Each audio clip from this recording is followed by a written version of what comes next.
কোনো রকম আঠা ছাড়া পুরনো চুড়ি দিয়ে বানালাম অসাধারণ কিছু সুন্দর চুড়ি।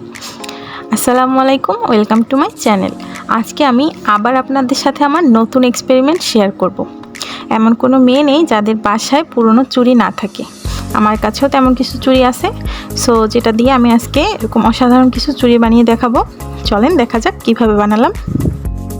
তো তার জন্য আমি নিয়ে নেব পুরনো দুটো চুড়ি আর টুকরো কাপড় নেব, একটু বেশি লম্বা নিতে হবে, আর মাঝখান থেকে আমি ভাঁজ করে সেলাই করে নিয়েছি। এবার চুড়ির সাথে কাপড়টা সেলাই করে আটকে দেব, ঠিক এইভাবে যেভাবে আমি আটকে দিয়েছি। এবার আমি চুড়িটা বানিয়ে নেব অনেকটা বেনুনি করার মতন। এক পাশ থেকে ভিতরে দিয়ে অন্য চুড়ির মধ্যে দিয়ে বের করে দেব। এইভাবে পুরো চুড়ি বানিয়ে নেব আমি সেম প্রসেসে। আপনারা ওই একইভাবে পুরো চুড়িটা বানিয়ে নেবেন। ভিডিওর এই পর্যায়ে সকলের কাছে আমার একটাই রিকোয়েস্ট থাকবে, যারা যারা আমার ভিডিও দেখছেন তারা সবাই আমার ভিডিওতে লাইক কমেন্ট করে আমার পাশে থাকবেন।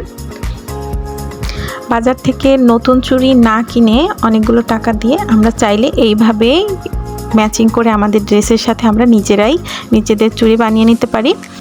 এই তো চুড়ি বানানো শেষ হয়ে গেলে শেষ অংশটা কেটে আমি আবার সেলাই করে শেষ অংশটা লাগিয়ে দেব। এই তো চুড়ি বানানো শেষ।